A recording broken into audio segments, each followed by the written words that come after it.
नवनिर्वाचित प्रांताध्यक्ष सन्माननीय हर्षवर्धनजी सपकाळ साहेबांना विनंती करतो की आपण आम्हाला मार्गदर्शन करा.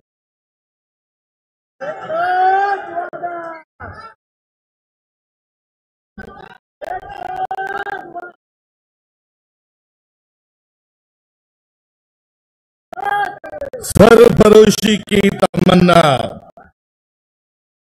अब हमारे दिल में है, देखना है जोर कितना बाजू है कातिल में. आजच्या या पदग्रहण समारंभाचे सन्माननीय अध्यक्ष महोदय तथा मंचकावरील सर्व गणमान्य लोकमान्य नेतृत्व, मी आपल्यासारखाच बऱ्याच वर्षापासून बसतो तेव्हा वाटत होतं की प्रत्येक वक्ता सगळ्यांचे नाव वारंवार का घेतो. चला बदल करायचा आहे, तर आज मी या सगळ्यांची संमती घेतो आणि माफीही मागतो आणि सन्माननीय मंच एवढा उल्लेख करतो आणि एक पाऊल आपल्या सगळ्यांच्या साक्षीनं पुढे टाकतो.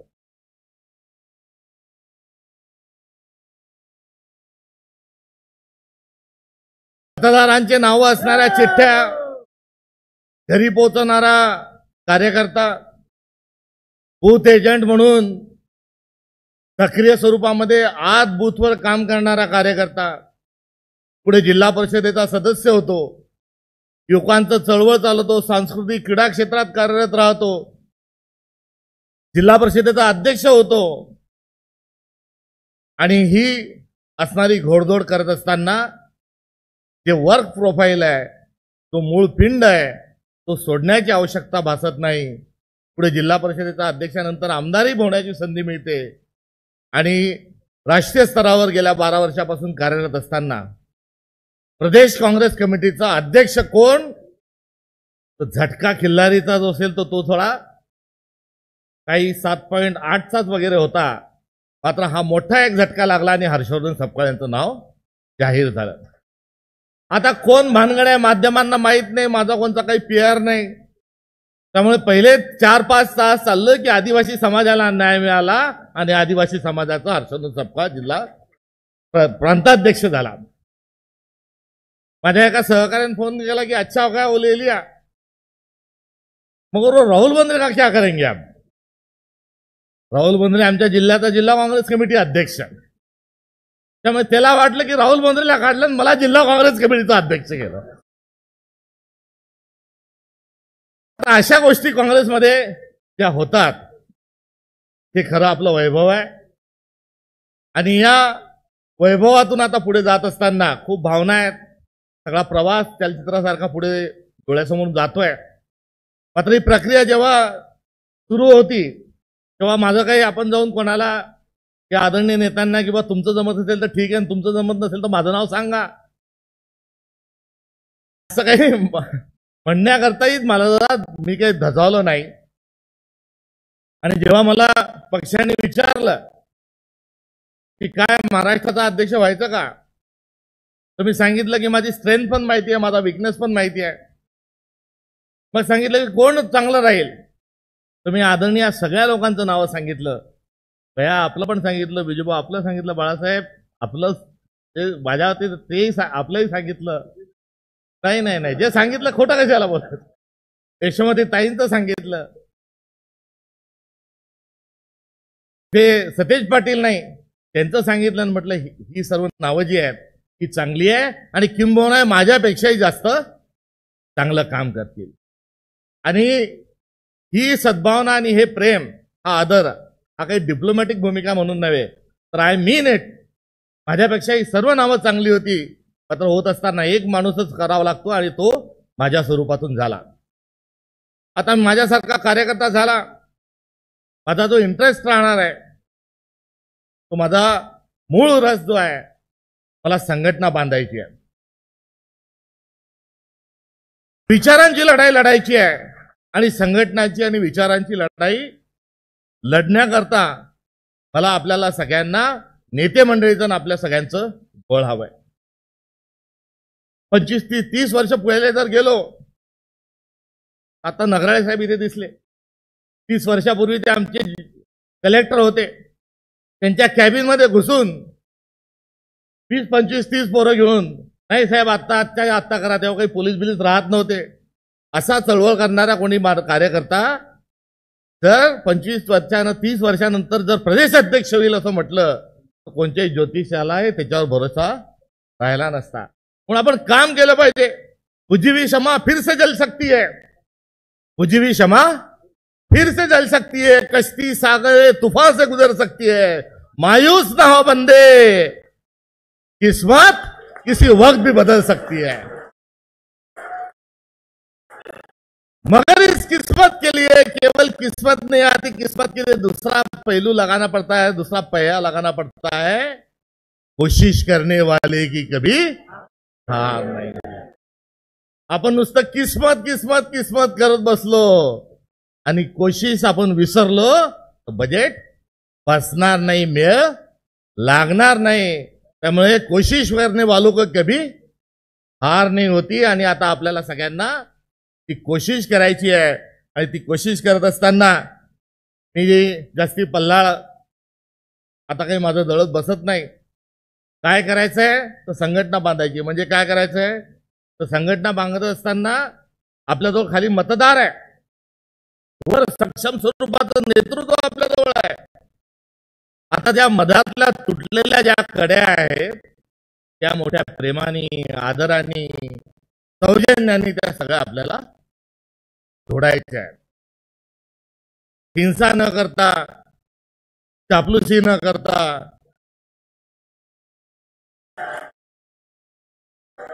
माझं तुझं न बघता, जातीचा पातीचा न बघता, नात्याचा वत्याचा न बघता, मेरिटचा बघून आपल्याला हे काम सगळ्यांना पुढे करायचं आहे. आता आयुध बदलली आहे आणि आता बदललेल्या आयुधामध्ये आपल्याला लढाई पण बदलावं लागणार आहे. आता लढाई ईव्हीएम पर्यंत येऊन गेली. आता ईव्हीएम हॅक केली तर काय करायला गड्या हो. आता रस्त्यावर आल्याशिवाय पर्याय नाही. आपण लावले 100 तर ते लावतील 10,000. आपण लावले 10,000 तर ते किती लावतील. त्याच्यामुळे ही लढाई आता पैशाची पण नाही राहिली, ही लढाई प्रचाराची नाही राहिली. नेता म्हणतो कार्यकर्ता चुकतो, कार्यकर्ता म्हणतो नेते सुधे राहत नाही, चांगले राहत नाही. हा वाद आपल्याला कुठेतरी सोडला पाहिजे. ही बदललेली लढाई आपल्याला सगळ्यांना समजून घेतली पाहिजे. आणि या बदललेली लढाई समजून घेण्यात आपण कुठेतरी कमी पडत आहोत. त्यामुळे पूर्ण प्रक्रिया बदलली. सोशल मीडियावरचे फॉलोअर्स वाढवा. अरे काय फॉलोअर वाढवा, आता मशीन आली, काही फॉलोअर नाही बिलर नाही, 2 बटणं दाबले की बोगस, तिथे बोगस मतदारच नाही तो बोगस फॉलोअर पण आहेत. आणि आता कोणता तरी ते भाजपचे अध्यक्ष म्हणाले की 1 कोटी आमचे सदस्य संख्या झाली. अरे बाबा 1 कोटी झाली काय, 10 कोटी जर झाली काय, मात्र 1 कोटी जर तुमची सदस्य संख्या झाली आणि एवढे तुमचं नेतृत्व सक्षम आहे तर याच्या त्याच्या पक्षाचे लोक घेऊन कशाला तिकीट देता. तुमचा पक्ष सक्षम आहे, तुमचा विचार जर सक्षम आहे तर कशाला एका शिवसेनेच्या 2 शिवसेना केल्या. तुमचा पक्ष जर सक्षम आहे तर एका राष्ट्रवादीच्या 2 राष्ट्रवादी का केल्या. आणि एवढा मोठा तुमचा पक्ष सक्षम आहे तर आमच्यातले तुमच्याकडे घेऊन कशाला त्यांना तुम्ही पद दिली. त्यामुळे हे काही मजबूत काही नाही. हे मजबूत असते तर त्यांनी त्यांचीच संघटन वाढवलं असतं. मात्र हे कमजोर आहे. लढाई आपल्याला बदललेली लढाई सगळ्यांना लढून घेतली पाहिजे. आणि आता लढाई ही नुसती व्हॉट्सअपची लढाई नाही, ती सोशल मीडियाची लढाई नाही, एकमेकांना सल्ला देण्याची लढाई नाही, तर आता त्रुटीशील होऊन पुढे जाण्याची ती लढाई आहे. नाही तर पुढारी म्हणजे काय तर निरीक्षक, परीक्षक, समीक्षक, उपदेशक आणि मार्गदर्शक म्हणजे पुढारी. कामाच्या नावानं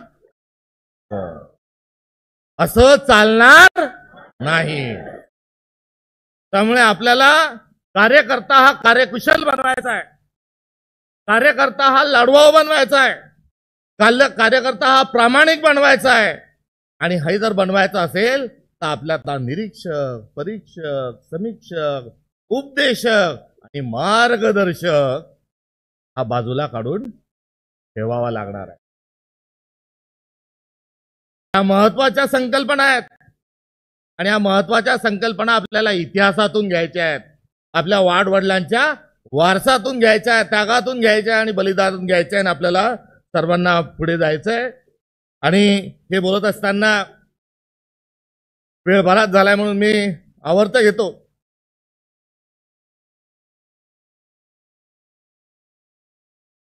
त्याच्या दुनियात आता छोड़ो कल की बात पुरानी, नए दौर में निकले मिलके लिखेंगे नई कहानी. मी 4 निवडणुका लढलो, 3 जिंकलो, 1 हरलो. हरायचा अनुभव आहे, जिंकायचा अनुभव आहे, आणि 6 निवडणुका मला लढू दिल्या नाही, हा पण एक खूप मोठा अनुभव माझ्याजवळ आहे.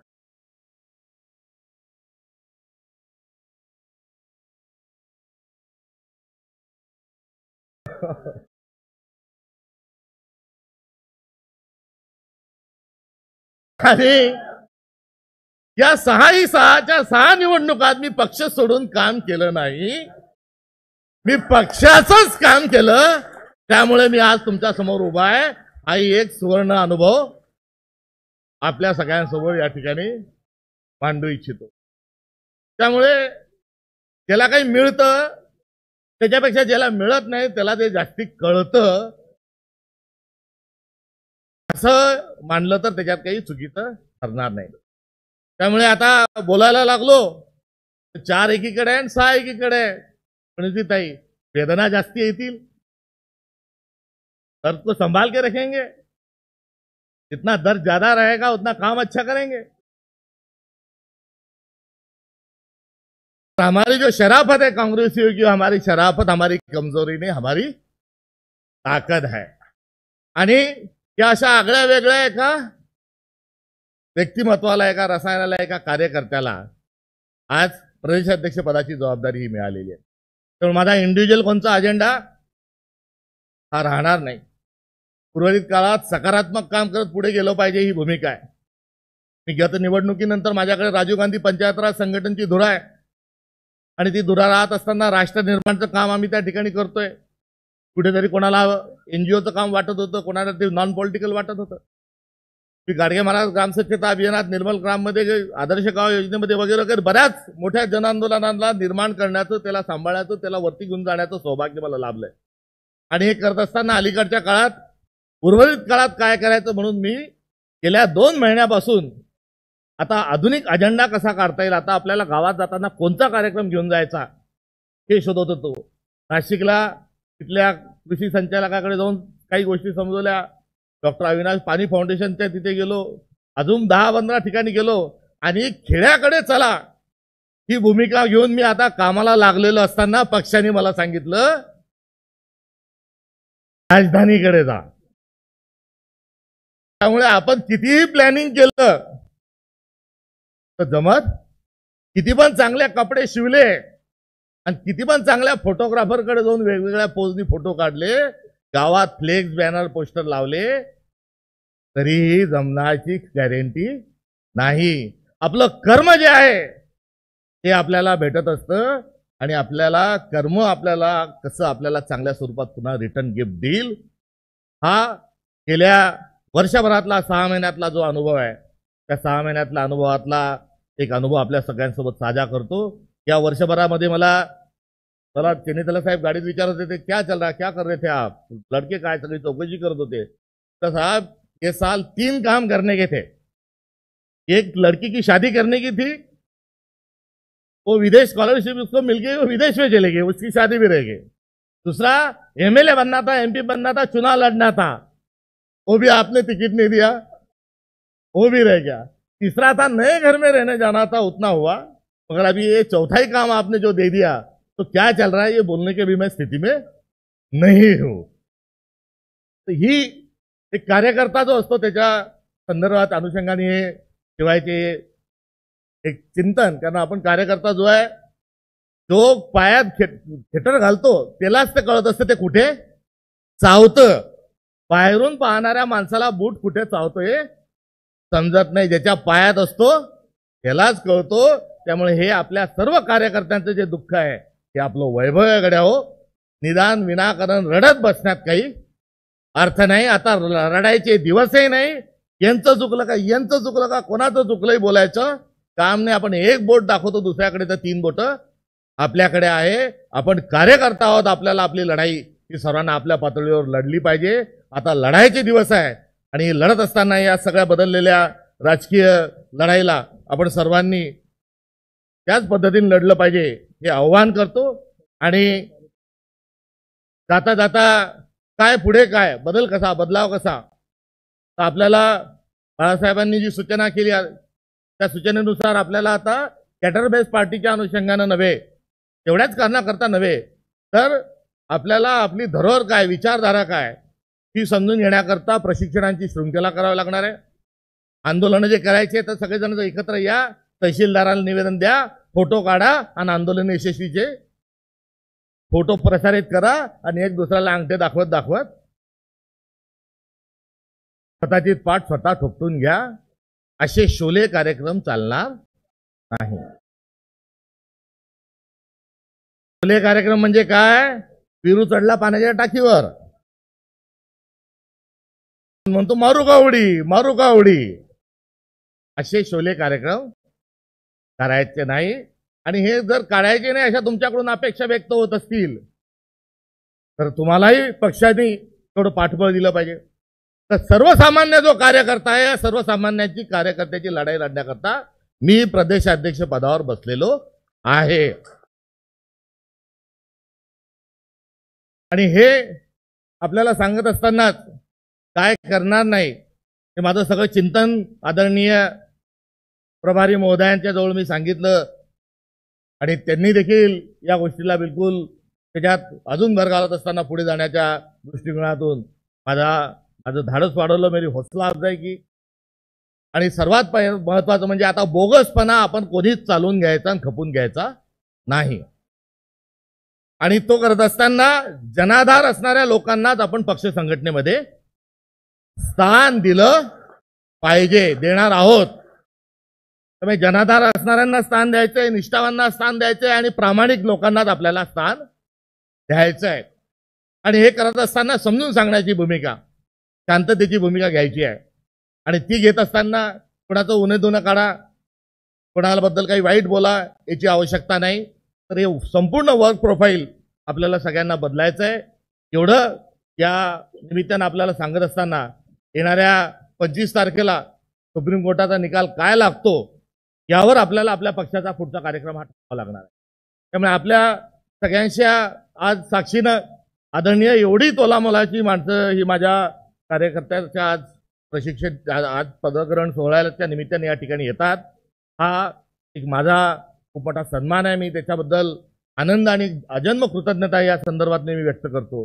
आता पुढच्या आठवड्यामध्ये दिवसभर आपल्या सगळ्यांशी चर्चा करण्याचा माझा प्रयत्न नव्हे तर माझं नियोजन आहे.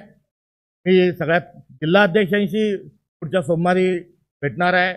ठीक आहे, आपली प्रदेश काँग्रेस कमिटी आहे, ते कोण पदाधिकारी आहे त्यांच्याशी परिचय करून घेणार आहे. नंतर आदरणीय ज्येष्ठ नेते सगळी जी आहेत त्यांच्याशी पण चर्चा पुढच्या आठवड्यामध्ये मी करणार आहे. आणि यांच्याशी सगळ्यांशी चर्चा झाल्यानंतर जो आपला कार्यक्रम आहे तो कार्यक्रम मी जाहीर करणार आहे. इथे मी प्रेसिडेन्शियल रूल पद्धतीने लगेच कार्यक्रम जाहीर करून टाकला तर ते शोभणार नाही, आपल्या घटनेला आपल्या संस्कृतीला शोभणार आहे. तेव्हा आपल्या सगळ्यांशी चर्चा करू, कशाची आवश्यकता काय. अनेक मतब्बर मंडळी सगळे आपल्याजवळ आहेत, खूप अनुभवी मंडळी आपल्याजवळ आहेत, ते आपल्याला निश्चित स्वरूपात सांगतील. वारंवार मला पत्रकार विचारतात की पक्षातला गटबाजी आहे त्या गटबाजीला तुम्ही कसं सांभाळणार, हे गट आहे ते गट आहे त्याच्यात काय करणार. की त्यांना दिलेलं उत्तर हे डिप्लोमॅटिक उत्तर नाही. मी जे प्रांताध्यक्षाच्या सगळे त्यांची नाव होती की स्पर्धेत नव्हती, ही स्वाभाविक स्वराग respect should be commanded it not be demanded. त्यांनी काही प्रदेशाध्यक्षासाठी जे नाव होते त्यांनी काही बायोडाटा घेऊन काही बायोडाटा देत थोडीच फिरले. त्यांनी की मला करा असं थोडीच म्हटलं. या सगळ्यांची नावं आपसूक आली. जसं मंथन होत असतं तर कोणाला करायचं याचं जे मंथन झालं त्यातून लोण्यासारखी जी काही नावं बाहेर आली. या सगळ्या मंडळींच्या संदर्भात विचारलं की आता हे तुम्हाला त्रास देतील, हे तुम्हाला काम करू देणार नाही. त्यामुळे सगळ्यांना जे सांगितलेलं उत्तर होतं ते फार हंबल माझ्या मनापासून अंतःकरणापासूनचं उत्तर होतं की मी या सगळ्यांपेक्षा अनुभवाने छोटा आहे, सगळ्यांच्या वयाने पण मी लहान आहे आणि यांच्याशी सगळ्यांशी माझं नातं सौहार्दपूर्ण आहे. आणि असं असल्यामुळे हे सर्वजण त्यांचा अनुभव माझ्या पाठीशी लावतील आणि ते मला सांभाळूनच घेणार नाही. तर ते मला काय करावं याच्या सूचना करतील आणि या प्रक्रियेमुळे आपली गटबाजी होण्याचा प्रश्न होणार नाही. सूर्य कोणत्या दिशेने उगवतो? पूर्व दिशेने. आणि सगळ्यांनीच पूर्व म्हटलं तर दोन गट व्हायचं कारण नाही. That's all my honour. विषय संपला. जो भी करेंगे सच करेंगे, सच के अलावा कुछ नहीं करेंगे. ही भूमिका घेऊन पुढे जाण्याचं असल्यामुळे मतभेद होण्याची आवश्यकता नाही. जेवढी मतांची भिन्नता जास्त तेवढा निर्णय अधिक परिपक्व. मात्र जे काही ठरेल ते योग्य स्वरूपात ठरेल. त्यामुळे मला अजून पुढचं आता लगेच उद्यापासून म्हणणार नाही, म्हणून पुढच्या आठवड्यामध्ये हा सगळा कार्यक्रम सुनिश्चित करायचा आहे. म्हणून आदरणीय महाराष्ट्रातल्या सर्व तोलामोलांच्या नेतृत्वाला माझी हात जोडून विनंती आहे की पुढच्या आठवड्यातली आपली एक वेळ द्यावी. तोपर्यंत मी सगळ्या संघटनेतल्या कार्यकर्त्यांशी चर्चा करून पुढील रूपरेषा ठरवून घेईल. एवढं या निमित्तानं बोलतो. माझ्याजवळ नाही काय काय नाही, कसं कसं चालवणार हे बरंच सांगितलं. खरोखर पैसा फेक, तमाशा फेक हा खेळ खेळण्यासाठी माझ्याजवळ पैसे नाहीत. मी प्रांताध्यक्ष, माझं कसं ऐकत नाही ती घमेंड माझ्याजवळ. या जातीचा तो त्या जातीचा, तो या धर्माचा तो त्या धर्माचा, जातीपातीचं राजकारण आणि विचार करणारा मेंदू माझ्या डोक्यात नाही. पाठीत खंजीर खुपसणं, पोटात एक, हृदयात एक, डोक्यात एक आणि ओठात एक अशा वेगवेगळ्या ठिकाणी वेगवेगळे भाव देऊन करणारा धोका माझ्याजवळ नाही. ह्या माझ्याजवळ पैसा म्हणून माझ्याजवळ पैसा नाही, माझ्याजवळ जातीपातीचं राजकारण नाही, माझ्याजवळ घमेंड नाही आणि माझ्याजवळ धोका नाही. मात्र माझ्याजवळ असणाऱ्या पण गोष्टी आहेत. माझ्याजवळ काय आहे तर माझ्याजवळ प्रचंड मेहनत घेऊन उभा आडवा महाराष्ट्र पालथा टाकून रात्रंदिवस काम करण्याची क्षमता आणि त्यासाठी वाटेल तेवढा गाळण्याकरता माझ्याजवळ घाम आहे.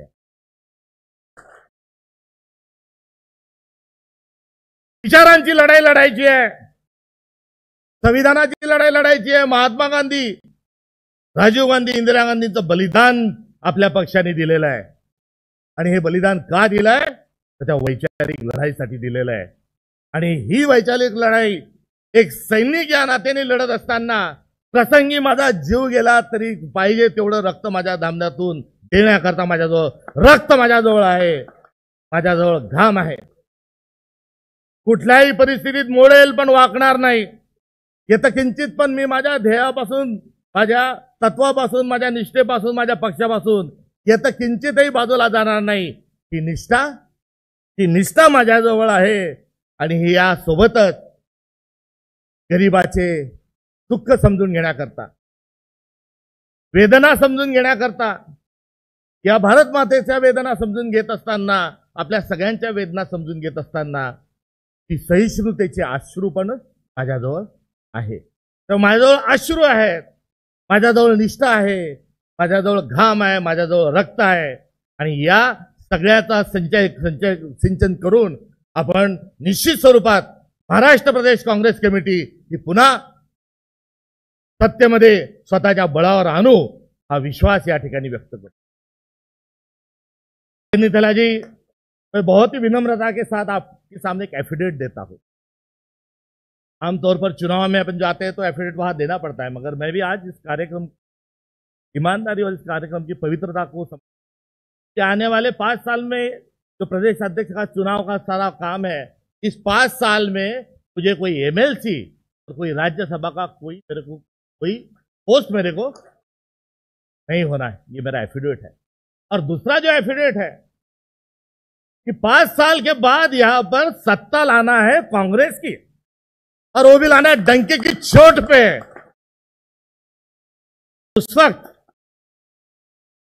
मुख्यमंत्री जो है, जो हमारे नेता है, नेताओं में से एक नेता हमारा, मैं मुख्यमंत्री हूं.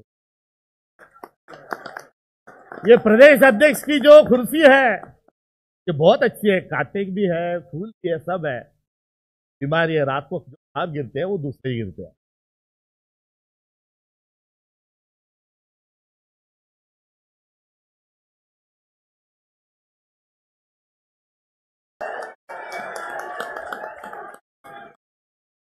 आणि माझ्या कानाला कोणी लागत नाही, मी फटकळ स्वभावाचा, ही माझ्या जिल्ह्यातली ओळख आहे. आणि तुम्हालाही सांगतो गड्या हो की आता पुढचे तुम्हीच असं जर म्हणाल तर मी काय काय करतो तुम्हाला त्यांना माहित नाही. तुम्हाला मी काही पुढचा भावी मुख्यमंत्री नाही. भावी मुख्यमंत्री आपले जे नेते सर्व, त्या नेत्यातला एक माणूस मुख्यमंत्री झालेला मला बघायचा आहे. आणि मी काम कशासाठी करणार आहे तर मी येणाऱ्या 5 वर्षानंतर आपण सर्वजण काम करू, काँग्रेस सत्तेत आणू. आणि मी बघू इच्छितो की आपल्या या नेत्यांपैकी एक नेता तिथे शपथ घेताना म्हणेल की मी भारतीय राष्ट्रीय काँग्रेसचा मुख्यमंत्री म्हणून शपथ घेत आहे. हे बघताना तुम्हाला मला शिवाजी मंडळाच्या ग्राउंडवर, शिवाजी पार्कवर हे बघायच्यासाठी आपल्याला सगळ्यांना काम करायचं है. ये एफिडेविट आज मैं आपको क्या जिम्मेदारी के साथ दे रहा हूं. मग माझा इंटरेस्ट आमदार होण्यात, एमएलसी होण्यात नाही, राज्यसभा होण्यात नाही, मुख्य होण्यात, मग माझा इंटरेस्ट कशात आहे. आता याचा खुलासा जर केला नाही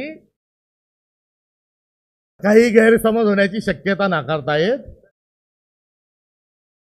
माझ्या शर्टला, पैजम्याला, जॅकेटला खिसेच नाहीत, त्याच्यामुळे तो काही आरोप होऊ शकत नाही.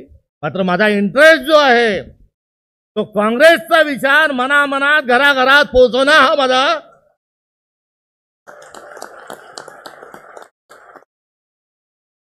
संघटना बांधणे, नव्याने मजबूत संघटना बांधणे हे माझं ध्येय, हे माझं उद्दिष्ट आहे. आणि आपला महाराष्ट्र जो आहे हा संपूर्ण काँग्रेस विचाराने करावा या उद्दिष्टाकरता काम करणारा मी एक कार्यकर्ता म्हणून आगामी काळात काम करणार आहे. आणि या सर्वांची पाहिजे तशी मदत मला निश्चित मिळेल हा आत्मविश्वास सरते शेवटी या ठिकाणी व्यक्त करतो. आणि व्रत घेत असताना अजून मी पायाला भवरा बांधून, डोक्यावर बर्फाची लादी ठेवून आणि तोंडात खडी साखर ठेवून मी या महाराष्ट्राला उभा आडवा पालथा घालणार आहे. आणि या कामात एक चळवळ, एक आंदोलन म्हणून आपण सगळ्यांनी त्याच्यामध्ये मला सहकार्य करावं ही अपेक्षा या ठिकाणी मी सगळ्यांकडून मांडतो. आणि आपल्याला रडायचं का लढायचं,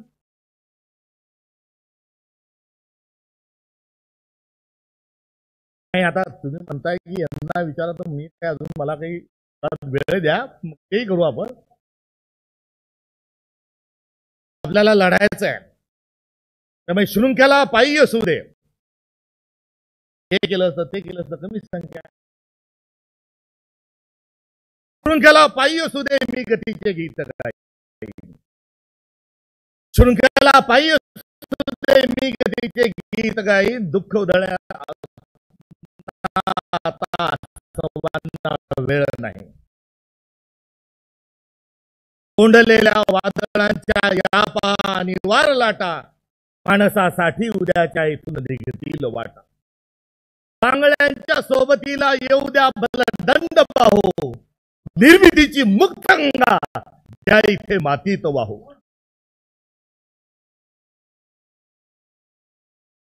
स्वप्न उद्याचे, पेरीत स्वप्न उद्याचे, येथील फुलतील शेते, ज्ञान घाम गाळीत येथे, ज्ञान घाम गाळीत येथे, येथून उठतील नेते.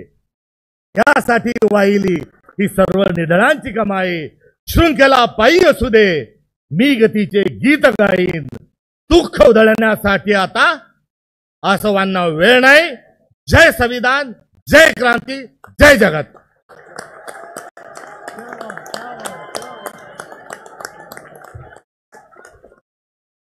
हर्षवर्धन